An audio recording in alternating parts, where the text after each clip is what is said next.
क्या आप जानते हैं कि एक पहलवान आगे चलकर मुलायम सिंह यादव कैसे बना? क्या आप जानते हैं कि मुलायम सिंह यादव का पैतृक घर सैफई नहीं था?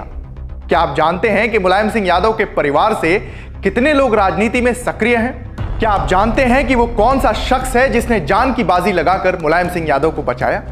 एक सामान्य आदमी अपने एकलौते जीवन में औसतन 1 या 2 काम करता है जो पूरी जिंदगी भर के लिए उसकी पहचान होती है, वही उसका इतिहास भी माना जाता है। लेकिन कुछ लोग ऐसे विरले भी होते हैं जो अपनी एक जिंदगी में हजारों रंग देखते हैं, कई पड़ाव देखते हैं, कभी उठान देखते हैं, कभी गिराव देखते हैं।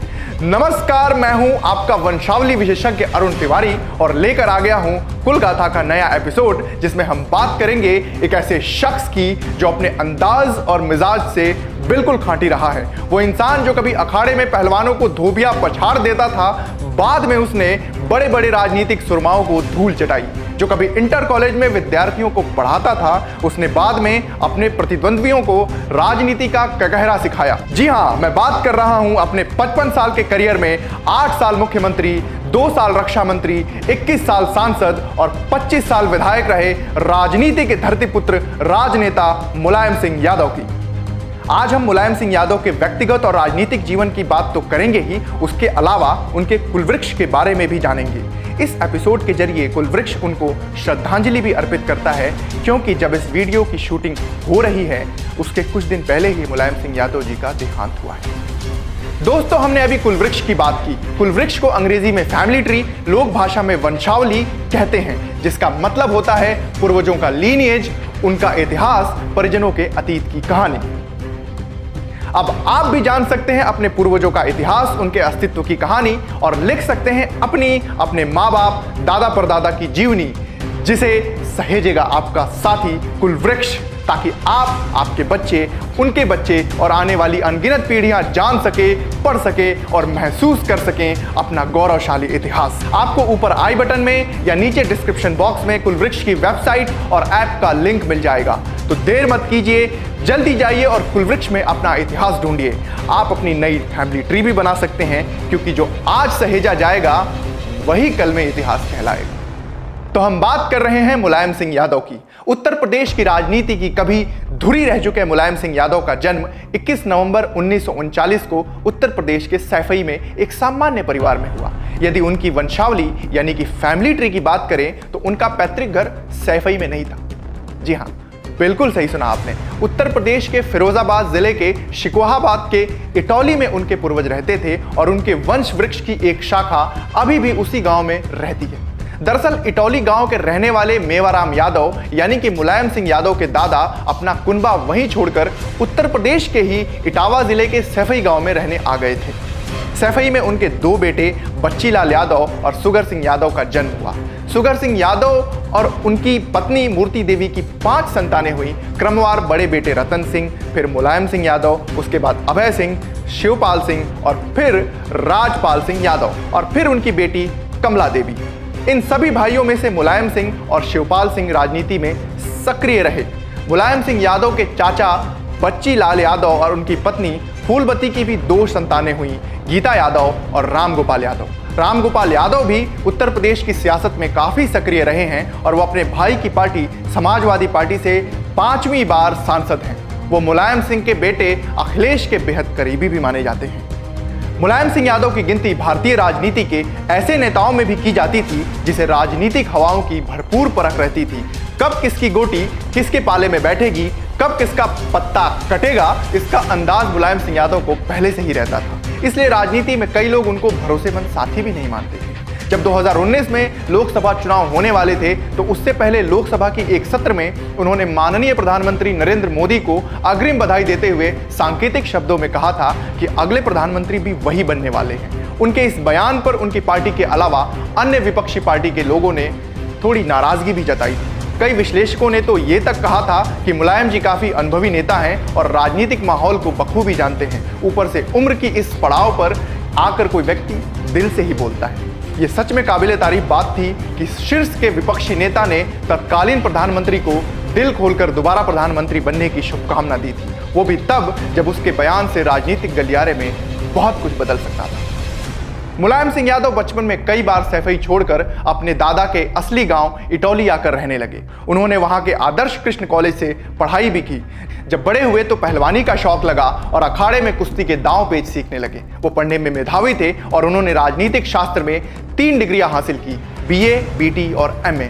उसके बाद वो इंटर कॉलेज में पढ़ाने लगे। उनके पिता सुधर सिंह यादव चाहते थे कि बेटा दंगल का पहलवान बने, लेकिन वक्त ने उनके लिए तो राजनीति का अखाड़ा सजा रखा था। मुलायम राजनीति में समाजवाद की विचारधारा से प्रभावित होकर आए और तब के बड़े समाजवादी नेता राम मनोहर लोहिया और राजनारायण की शागिर्दी करने लगे। वो देश के बड़े किसान नेता चौधरी चरण सिंह के साथ भी वर्षों तक उनकी पार्टी में रहे। उनके राजनीतिक गुरु का नाम था नत्थू सिंह। अपनी बेहतरीन नेतृत्व क्षमता और वोट मैनेजमेंट स्किल के चलते उन्होंने सबको प्रभावित किया। बात 1967 की है, जब लोहिया की संयुक्त सोशलिस्ट पार्टी ने उनकी काबिलियत को देखते हुए 1967 में जसवंत नगर विधानसभा सीट से टिकट दे दिया। सौभाग्य से वो जीत गए और इस तरह उत्तर प्रदेश की राजनीति के एक बड़े सितारे का उदय हुआ। वो अलग अलग पार्टियों के टिकट पर जसवंत नगर सीट से ही चुनाव लड़ते रहे और लगातार 7 बार विधायक पद पर भी रहे। 8वीं बार उन्होंने सीट बदली, लेकिन जीत का परचम लहराता रहा। चौधरी चरण सिंह उन्हें नन्हे नेपोलियन कहते थे। जैसा कि आप जानते हैं, नेपोलियन बोनापार्ट एक छोटे कद का मगर निडर योद्धा था, जो अकेले 40,000 सिपाहियों के बराबर था और अपने दम पर वो फ्रांस का सम्राट बना। शायद चौधरी साहब मुलायम सिंह के भविष्य के बारे में निश्चिंत थे। देखिए, ऐसा हुआ भी। छोटे कद के मुलायम सिंह यादव का राजनीतिक कद काफी बढ़ रहा था। 70 के दशक में मुलायम जमीनी स्तर पर काफी मजबूत स्थिति में थे। 1975 में तत्कालीन प्रधानमंत्री इंदिरा गांधी ने देश में इमरजेंसी यानी आपातकाल लगा दिया और सरकार के पक्ष में खड़े हुए छोटे बड़े हर नेता को गिरफ्तार होना पड़ा। मुलायम सिंह भी उसमें से थे। वो लगभग 19 महीने तक जेल में बंद रहे और जब बाहर आए तब देश की सियासत बदल चुकी थी। 1977 में जनरल इलेक्शन हुए। कांग्रेस के खिलाफ एकजुट होकर सभी छोटी बड़ी पार्टियों ने एक पार्टी जनता दल बनाई, जिसके केंद्र में सरकार भी बनी। मुलायम सिंह यादव पहली बार राज्य मंत्री बने। उन्हें पशुपालन और सहकारिता विभाग मिला। बाद में वो उत्तर प्रदेश में राज्य की राजनीति में ध्यान देने लगे। वो लोक दल पार्टी के अध्यक्ष बने, जो चौधरी चरण सिंह की बनाई हुई पार्टी थी। जब चौधरी चरण सिंह की मृत्यु हुई तब पार्टी में उनके बेटे अजीत सिंह से मुलायम सिंह की गोटी छिटकने लगी। मुलायम सिंह यादव ने लोक दल पार्टी तोड़कर 1987 में क्रांतिकारी मोर्चा नाम की पार्टी बना ली। वो अपनी राजनीति के शुरुआती दिनों में लखनऊ की गलियों में अक्सर साइकिल से ही सवारी करते नजर आ जाते थे। वो साइकिल चलाते हुए अखबारों के कार्यालयों में या पत्रकारों के पास भी पहुंच जाया करते थे। संयोग देखिए कि यही साइकिल आगे चलकर उनकी पार्टी का सिंबल भी बना। मुलायम सिंह यादव 1989 में पहली बार मुख्यमंत्री बने।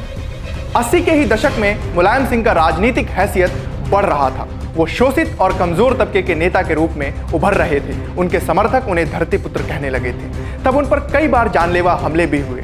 एक ऐसे ही हमले में उनके एक साथी की मृत्यु भी हो गई। मुलायम सिंह के छोटे भाई शिवपाल सिंह ने उनकी सलामती के लिए हरदम साये की तरह साथ रहने लगे। यही वजह थी कि वो अपने भाई के सबसे नजदीकी राजनीतिक सलाहकार भी रहे। 1991 में मुलायम सिंह की पार्टी भाजपा से हार गई और उन्हें मुख्यमंत्री पद से हटना पड़ा। 1992 में मुलायम सिंह यादव ने अपनी पार्टी बनाई, नाम रखा समाजवादी पार्टी, जिसका सिंबल है साइकिल। लेकिन तब उनकी स्थिति कमजोर थी। वो यूपी में अपनी धुर विरोधी बसपा यानी बहुजन समाजवादी पार्टी से मिल गए और 1993 के अंत में वो दोबारा यूपी की गद्दी पर जा बैठे। उन पर अयोध्या में कार सेवकों पर गोली चलवाने के लिए जिस प्रकार आरोप लगे थे, ठीक उसी प्रकार के आरोप 1994 में भी लगे, जब उत्तराखंड को अलग राज्य बनाने की मांग करने वाले प्रदर्शनकारियों पर फायरिंग हुई। मुलायम सिंह की सरकार 1995 में फिर से गिर गई, जब सहयोगी पार्टियों ने अपना समर्थन वापस ले लिया। 1996 के लोकसभा चुनाव में मुलायम मैनपुरी सीट से सांसद चुने गए और देवगौड़ा सरकार में रक्षा मंत्री बने। हालांकि इस दरमियान उनके साथ ऐसा हुआ जो कोई भी राजनेता नहीं चाहेगा कि उसके साथ हो। उनके हाथ से 2 बार यानी कि 1996 और 1999 में प्रधानमंत्री बनने का मौका निकल गया, जिसका उन्हें हमेशा पछतावा रहा। एक चुनावी रैली में उनके मुंह से ये पछतावे की बात निकल भी गई। उन्होंने कहा था कि लालू प्रसाद यादव, शरद यादव, चंद्रबाबू नायडू और वीपी सिंह के चलते वो प्रधानमंत्री नहीं बन पाए। मुलायम सिंह 1996 से अपने अंत समय तक लगातार लोकसभा सदस्य रहे। मुलायम सिंह अपने गुरु चरण सिंह के साथ मिलकर अक्सर इंदिरा गांधी को वंशवाद के लिए कोसते रहे, लेकिन बाद में उनके अपने ही परिवार का एक बड़ा हिस्सा राजनीति में आ गया। उनके बेटे अखिलेश यादव 38 साल की उम्र में उत्तर प्रदेश के 20वें मुख्यमंत्री भी बने। आप लोगों को जानकर हैरानी होगी कि भले अखिलेश यादव उनके एकलौते बेटे हैं, लेकिन उनका एक सौतेला बेटा भी है। नाम है प्रतीक यादव। दरअसल जब अखिलेश यादव का जन्म हुआ तब प्रसव के दौरान हुए कुछ कॉम्प्लिकेशंस के कारण मुलायम सिंह यादव की बीवी मालती देवी वेजिटेटिव स्टेट में चली गई। इस अवस्था में इंसान के सोचने समझने की क्षमता शून्य हो जाती है। वो इंसान आंखें खोलेगा, जगेगा, सोएगा, लेकिन कोई हरकत नहीं करेगा। 1973 से 2003 तक मालती देवी उसी अवस्था में रहीं और फिर उनका देहांत हो गया। मुलायम सिंह यादव की दूसरी पत्नी का नाम साधना गुप्ता था, जिनके बेटे हैं प्रतीक यादव। कई मीडिया रिपोर्ट्स ऐसा बताते हैं कि मुलायम सिंह यादव साधना गुप्ता के संपर्क में 90 के दशक में ही आ गए थे।